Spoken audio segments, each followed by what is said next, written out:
Okay, in the name of showing you guys a little bit what we do, one of these things is that we put grout on, and I'm kind of familiar with a 6-inch knife and all your finishing knives, so I end up putting it on with that.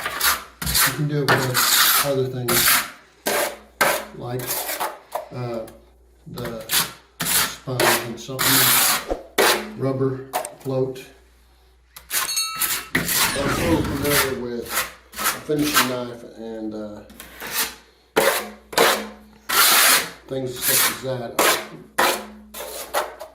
It allows me to do that with confidence.